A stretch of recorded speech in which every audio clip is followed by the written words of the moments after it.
Welcome to the Lead at the Top of Your Game podcast, where we equipped you to more effectively lead your seat at any employer, business, or industry in which you choose to play. Each week, we help you sharpen your leadership acumen by cracking open the playbooks of dynamic leaders who are doing big things in their professional endeavors. And now your host, leadership tactics and organizational development expert, Karen Farrell Rhodes.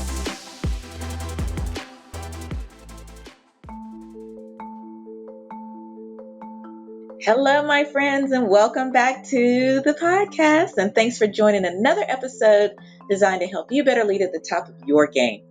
Now, as you know, for season 3, each month we're featuring leaders who have fascinating roles in a particular profession or industry. And today's episode is part of our special series featuring leaders who focus on fostering inclusive workplaces. And now, enjoy the show. Hello, my friends. Welcome to another episode of the Lead at the Top of Your Game podcast. Hey, we are so pleased to have on today's show Dorothy Enriquez, who is the CEO of the Ellevate Collective, which I must say I'm a brand new fan. When we came in contact and I looked her up and what they are doing, it is just tremendous and absolutely fantastic. So I can't wait for her to share. But the Ellevate Collective fosters leadership and diversity in today's workforce. And under the guidance of the full Ellevate team, they transform their members into leaders with a particular focus on fostering diversity, equity, and inclusion. And what I also am absolutely passionate about and love is that they aim to boost the female C-suite presence by 2% or more in the next 5 years. And that is just tremendous. And you and I both know how much that is needed in today's workforce. Now, Ellevate has served clients just like Nestle and Kohl's, amongst other larger organizations. And Dorothy is also the author of the book, Be Accountable and Be Fabulous. So welcome to the podcast, Dorothy. Oh my gosh, thanks for having me. I'm like, Um, whoa, what are we talking about? This is exciting. It is. And I hate that we only have around 30 minutes or so, because I probably could talk for you for hours, as we had a little conversation in the pre-chat. But I Yeah, am thankful that you are here today. thank you for having me. Well, before we dive into the details, for as much as you feel comfortable, we'd love to get a sneak peek into a little bit about your personal life and passions or hobbies. Sure. Well, I just got married. Um, yeah, Congratulations! so I like quadrupled the size of my family. So I went from one kid to 5 kids. Oh, So how now we precious. are a much bigger family. And my little bun in the sun now has brothers and sisters.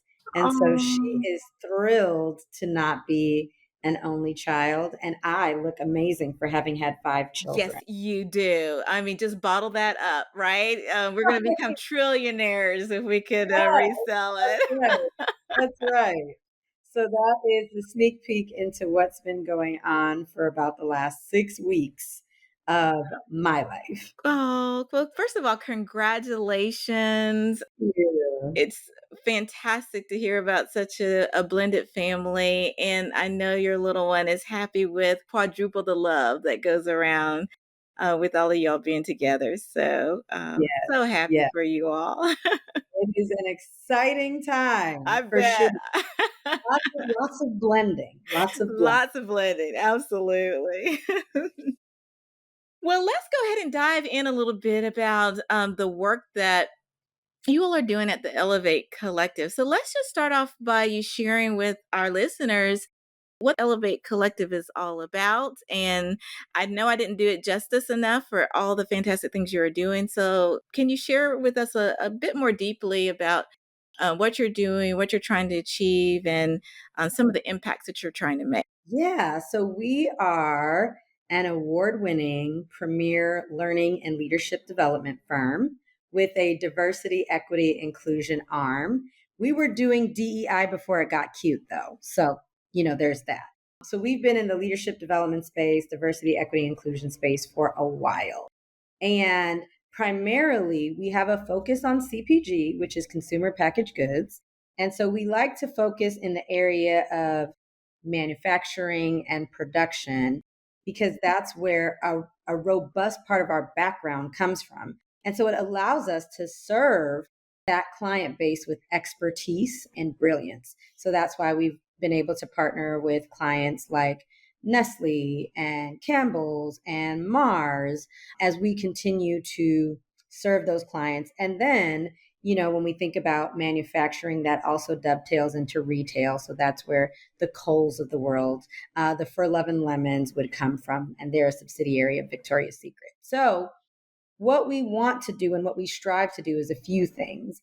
First, we want to make sure that leadership development is accessible, relatable, and transformative. Because as we think about the experiences that we often have in leadership programs at work, they aren't necessarily focused on leadership. They're typically focused on management. And leadership and management are not the same. Those are not Different things. synonyms. Yes. Right. They're two different things. And so we want to make sure that today's team member is equipped and cultivated to be tomorrow's leader. And our pledge and promise is that the transformation lasts beyond the experience. We don't want to be anyone's crutch. We want to make sure that we offer you that support, that curated content through a cohort style experience and that coaching at that executive level, even if you're not an executive yet, to ensure that there's that sustainability and anchoring after we leave so that it doesn't feel like a flavor of the month. And so while we have a focus in CPGs, we have had the opportunity to work with a breadth and depth of clientele that really want to transform how we as citizens experience the world of work. Oh, I love that. I love that. Absolutely. And so, yes, and I agree with everything you said. You could almost drop the mic right there, and that would be, the podcast of the year. But yes, and because we SDL does a lot of leadership development as well. What I find is a missing piece is what we call the last mile of leadership, meaning companies in generally have leadership development on particular skill sets where you go deep on a particular skill, but Sure. they don't do as great of a job on helping them actualize it in their day-to-day role. And so Right. we focus on that last mile of saying, hey, you've upskilled your individuals with these individual skills, but we want to take those and help them put it together in their day-to-day job and help That's them right. with those dynamics of what they're going to run up against when people push back or their executive has questions that they're unsure how to answer, how to help them not freeze like a deer with the headlights and still feel equipped to be able to lead their perspective. So I just absolutely love how you all are approaching leadership development holistically. Absolutely. Yeah. You're right. And you're absolutely right. Because a lot of times when we are taking courses in context, meaning that it's being delivered by the organization, it's often rote, not intentionally, Yeah. um, but it's okay, now that you're here, come sit and get 1 + 1 is 2, 2 + 2 is 4. But then what happens in this agile, ever changing work environment where 2 + 2 is really 2 + 2 squared times 7? Now what do you do? And so that's where having those external experts and consultants come in to do, as you call it, the last mile, to make sure that it sticks so that people can really have this optimization to answer the call on leadership, remarkable leadership, which is to produce another leader who can produce another leader who can produce another leader. We can't do that when it's rote. It's too hard. And for many of us, we don't realize that that's what we're supposed to be doing. Very true. Very, very true. Now, I'm curious on your DEI piece of the practice because I know enough to be dangerous and can deliver facilitated workshops, but I will never call myself a DEI expert per se because there are people like you that live and breathe it every single day. We work more on the kind of the strategy side of workforce development and effectiveness, but I'm curious your thoughts on the state of DEI in today's business world. Because from my perspective, we have gone it's always been around and needed ever since I got out of college. But it's just been to me a roller coaster of acceptance from executive business leaders and companies. Sometimes they're all in, sometimes they're stationary, sometimes they're out. And in today's climate, I'm just curious your thoughts of the state of DEI in the world of work. Well, look, since this is being recorded, let me be thoughtful about how I frame this. Oh, go spit So, it out. Spit it out. We're all friends. listen, We're all friends. listen. So there's a couple of things. Yes, diversity has been around for forever. Now, the framing, if you go back historically, even if you go back like 25 years, it was just diversity. And diversity was curated not as a proactive component, but rather as a reactive element. And so, what often happened back in the day, if you will, is that someone would do something and now you find yourself in diversity training. Someone would do something and now you find yourself in sexual harassment training. Well, fast forward, I'll say about 20 years ago, 15, 17-ish, in that time frame, it was still diversity. However, many organizations started to take a more proactive approach and saying, as you enter, it's just part of onboarding. So, like, as you enter, everyone's going to take this diversity training, like online or in person. It'll be part of orientation. But again, not necessarily this embedded experience that we started to notice around, I'll say, 2010 all the way through 2015. And so, depending on where you grew up and where you were brought up, you probably recall around in the mid to late 80s, a campaign around tolerance. Just to tell you where we were in the inclusion scale, if you will. And so back then it was, we need to tolerate each other more. We need to be more tolerant of one another. Now, what's intriguing about this is that you can ask anybody in your peer set, above or below, do you know when you're being tolerated? The average individual who has even any remote level of awareness will say, absolutely, I can tell when I'm being tolerated. The follow-up question of that is, do you like it? And no one is going to give you a yes. So the fact that we had a whole entire nationwide campaign around tolerating each other tells you where we were in the journey of it all, right? So that's like in the 80s. Now we're in the 2020s. And so over time, we have noticed that there has been sort of an alphabet soup approach. So it was diversity, then it was diversity and inclusion, then it was diversity, equity, and inclusion. But because we weren't even getting the I right, the fact that we added the E was quite intriguing to me as a practitioner. And depending on what organization you work in, there's all of these references. It's REI, it's DEI. Here at Ellevate, we call it DEIE because engagement is impacted by how well or not so well that you do DEI. And so, and then you have DEIB, right? With belonging, they're thrown in there there. we go. We've got we've got the A for accessibility, Yeah. because, and we've got the S for support. And And so support. Yeah. sometimes we refer to it as DEIEAS, because access without support is still oppression. Because this idea that you can say, well, you had all the tools, I don't know why you didn't, you know what I'm saying? It's like, but if I didn't have support for how to navigate and leverage those tools, what did you expect me to do? So all of that to say that 2020 was an awakening. And now I'll say 2023 was we want to go back to sleep. And so there are different organizations and states that have literally said, doing this work is a waste of time. And so we're not going to do it. And if you try to do it, there will be essentially consequences and repercussions. Now, what I will say is that many folks think that diversity, equity, inclusion doesn't give folks the opportunity to do the deep work or the real work. They often feel like it's a Band-Aid. And what I will say is it strongly depends on the approach, what the executives will say and do and permit, and the culture. Can the culture actually withstand the change? And what I can say, having worked with a variety of different organizations for years, this is not Band-Aid work, but it depends on who's doing it, which organization, and the powers that be. Are they willing to draw a line in the sand Are they willing to make sacrifices? And this idea of equity, what are you willing to give up?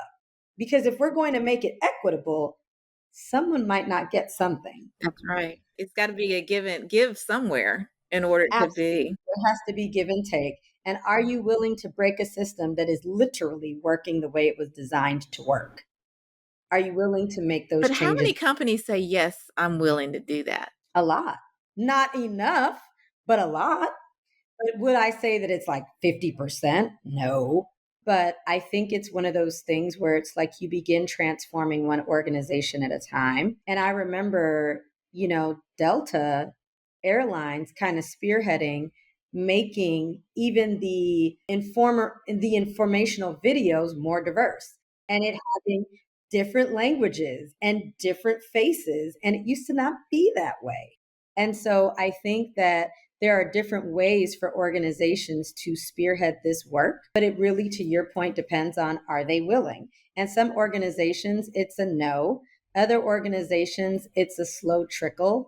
And I've literally seen CEOs get up and say, white CEOs no less, white male CEOs no less, get up and say, if you don't want to get on the bus, you can get off. And people are like, clutch the pearls. Are we really having this discussion? And so, yes, there are a lot of organizations that are doing the work, and there are a lot of organizations that are just pretending to do the work.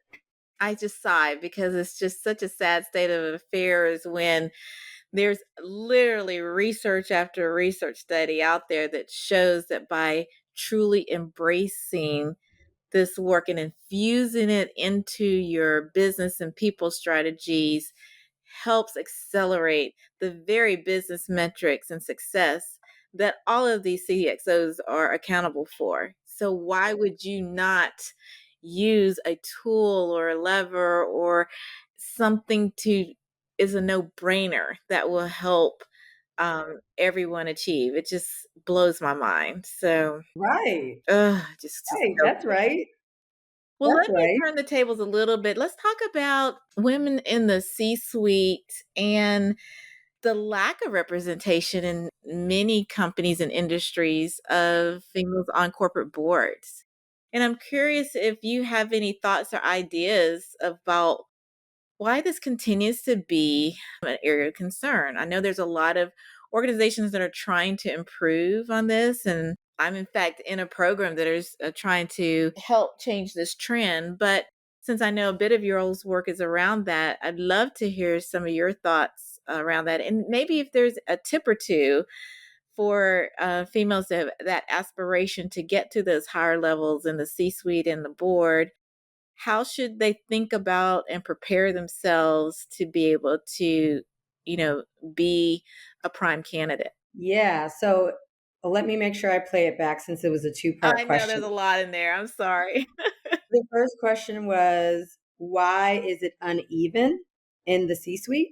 Okay. Well, if you And had then any thoughts around that, if that's fine. But then the other piece was how can, if you have any recommendations for those who do want to reach the C-suite and or board levels, and what can they do to help prepare themselves or put themselves in a position to be considered? absolutely. So both great questions. So I'll start with the first one around why is it that if women represent over 50% of the population, men still represent the majority of the C-suite?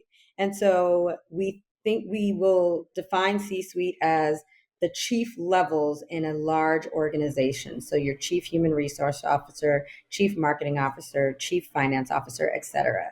So in the US, it changes as you go from country to country. But in the US, ostensibly, we still have a preference: male, white, 6 feet, and John in particular. Now, when you look at the statistics around how many people are actually named John, it does not match how many CEOs are named John. I don't think I knew There the is John dynamic. I knew the it's other.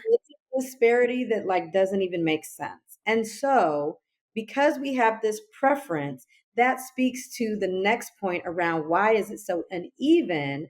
Well, this goes into confidence and competence. So it's not that there are women who don't know how to do it. What we have discovered societally is that we had a preference for male leaders. Now, depending on how old anyone listening is, you may remember the term fireman and policeman. You've not heard those terms in years. You've heard firefighter and police officer. But again, fireman, policeman was around in the 80s. It was still around in the 90s. It was around in the 60s and 70s. And so that speaks to how we view leadership, capability, competence, and capacity. It is inherently male. And so then you take that and then you look at how, over time, most C suites were comprised of all men and one woman.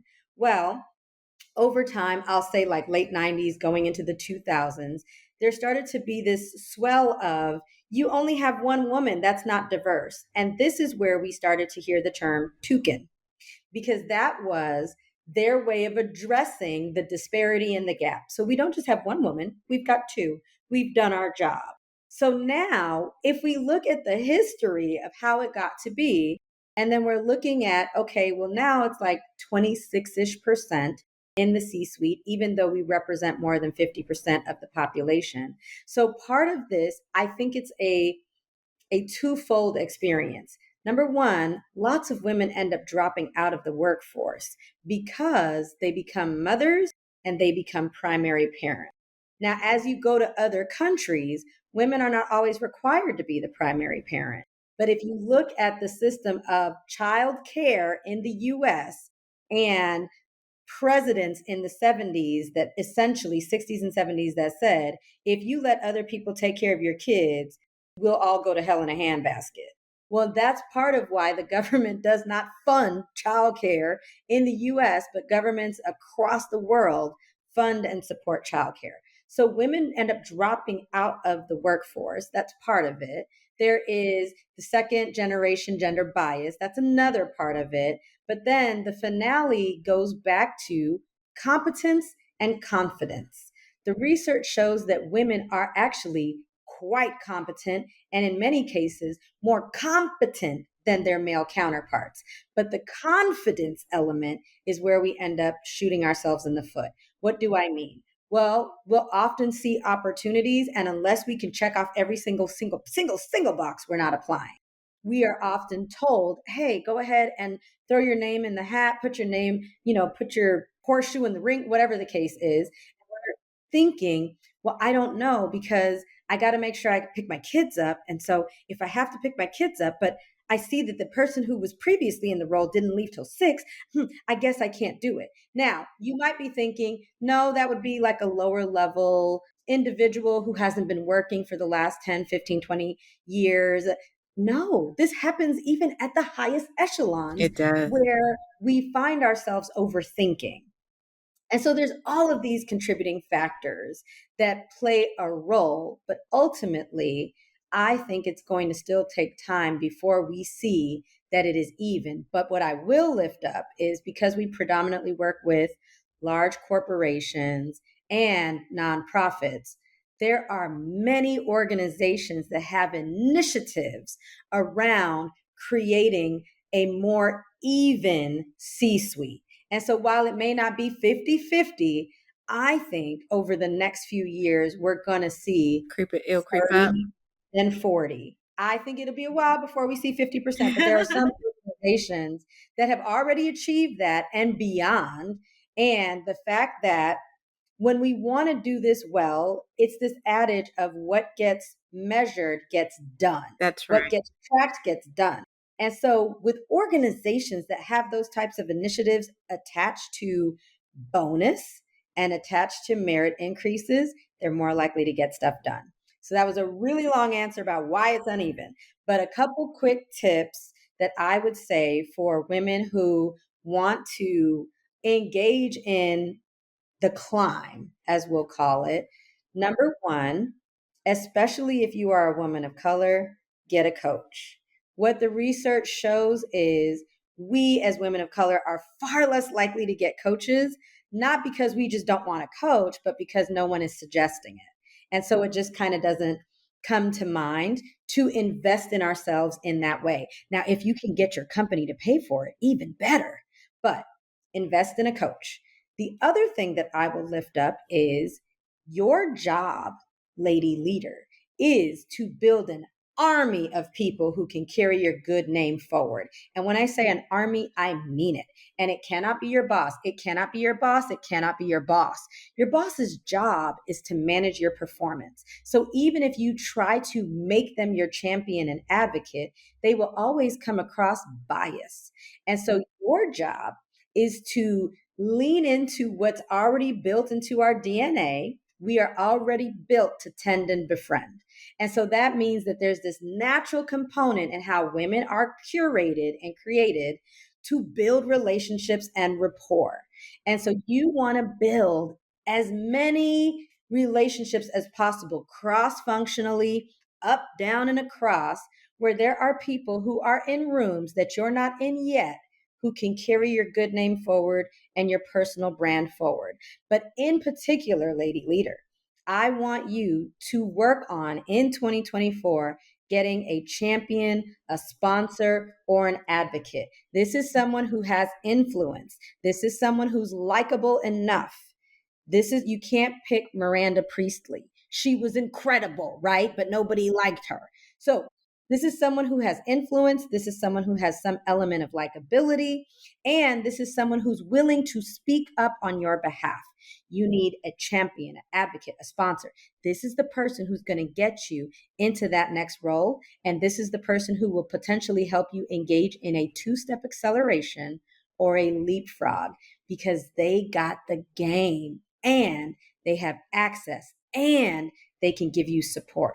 But your job is to build an army of people so that you know what is being said about you in these rooms as you make your master plan for how you're going to go up to that next level. Absolutely. Now, in our program, we call that building a strong network of strategic supporters, but it's the same concept of what you're talking about, building an army. And even out of your network of strategic supporters, you do need to have identified a small subset of that to be your advocates and knowing their role of being your advocate so that they can speak on your behalf while you're in the room. And the other comment I wanted to share was that I was speaking to an expert on corporate boards, paid boards, and we were talking about the challenges of female and people of color on, these, corporate boards. And he was stating that, and he's very connected. He's connected to all of the brand name logo companies that everybody knows. And he says, to your point, that sometimes women and people of color up to a certain level start dropping out of the workforce and maybe doing their own thing early.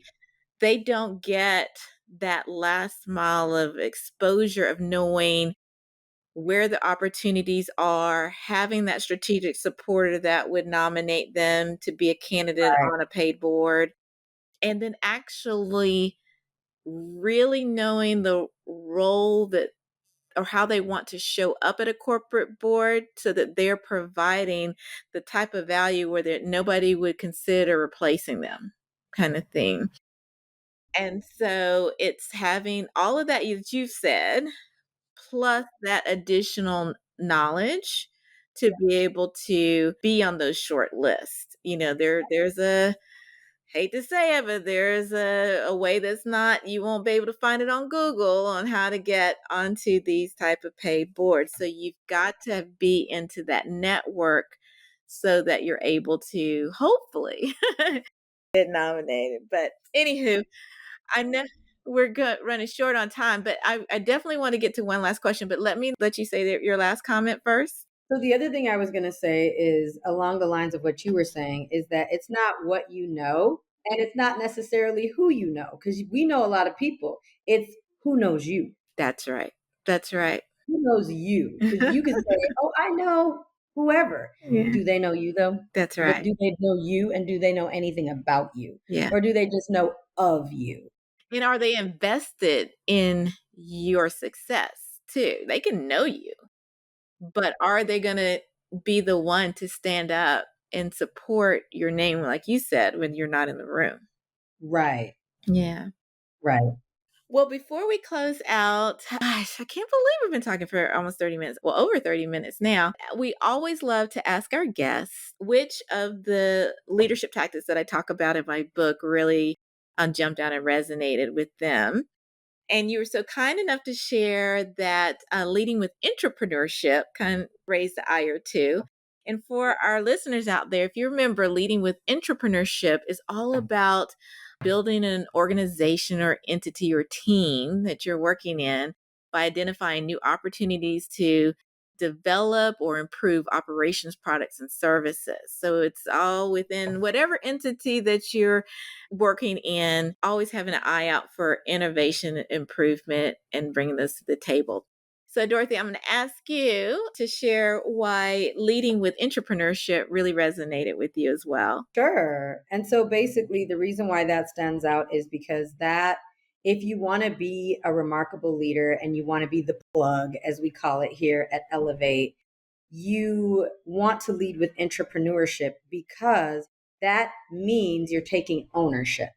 And so if you're taking ownership, then yes, you can create innovation around products and services that already exist. But in some instances, you can be the creator of that next product and that next service. And as we think about how we get stuff done in these different spaces and places, well, from an operation standpoint, if I'm being an intrapreneur, that means I'm acting like an entrepreneur inside of the organization and saying, I am going to own this process end to end. I'm going to make sure that I'm doing what I'm supposed to be doing, that my team is doing what they're supposed to be doing. And our client, whether internal or external, is going to be kept posted and abreast of what's going on. They don't have to wonder and worry and be concerned like, are they getting it done? Are they doing a good job? Are they meeting the specs and expectations? Are they executing with brilliance? Because if I'm taking ownership and I'm running this part of this business that I work in as if it were my own business, that means I'm showing up in a very powerful way. And I'm mastering those skills of leadership around communicating, being accountable, delegating, making sure that from the lens of being a great leader, that I'm demanding that my folks step up and lead from every seat they sit in, and that they're doing those same things. And I'm sharing what the expectations are and making sure that I'm engaging in those tools and strategies to move things along in a powerful way. So if we could be more intrapreneurial, our bosses overall would be happier with how we show up and how we perform. Absolutely. You will wow them over because there are few that really step above and beyond and own That's it right. to your point end to end, to the point that it's providing value to the organization and to you, to your reputation, and that's how you transform your own personal brand into a leadership brand. That's how people will end up seeing you. So, That's right. oh my gosh, Dorothy. Oh, I've got to bring you on for another episode. I really have to at some point, but thank you so much for the gift of your time and sharing your insights and knowledge with our audience members. We really appreciate it. This has been awesome. Thank you for having me. Oh, absolutely. And thank you to listeners for the gift of your time. We know that you could have listened to a million podcasts, but we thank you for tuning in to the Lead at the Top of Your Game podcast. And as you know, we always just ask one favor. That's to like and subscribe and share the podcast with just one friend, because by doing so, you too will pay it forward to help them also lead at the top of their game. Thank you so much and see you next week. Bye. And that's our show for today. Thank you for listening to the Lead at the Top of Your Game podcast, where we help you lead your seat at any employer, business, or industry in which you choose to play. You can check out the show notes, additional episodes, bonus resources, and also submit guest recommendations on our website at leadyourgamepodcast.com. You can follow me on Twitter, Facebook, Instagram, and LinkedIn by searching for the name Karen Rhodes, with Karen being spelled Karan. And if you like the show, the greatest gift you can give would be to subscribe and leave a rating on your podcast platform of choice. This podcast has been a production of Shockingly Different Leadership, a global consultancy which helps organizations execute their people, talent development, and organizational effectiveness initiatives on an on-demand project or contract basis. Huge thanks to our production and editing team for a job well done. Goodbye for now.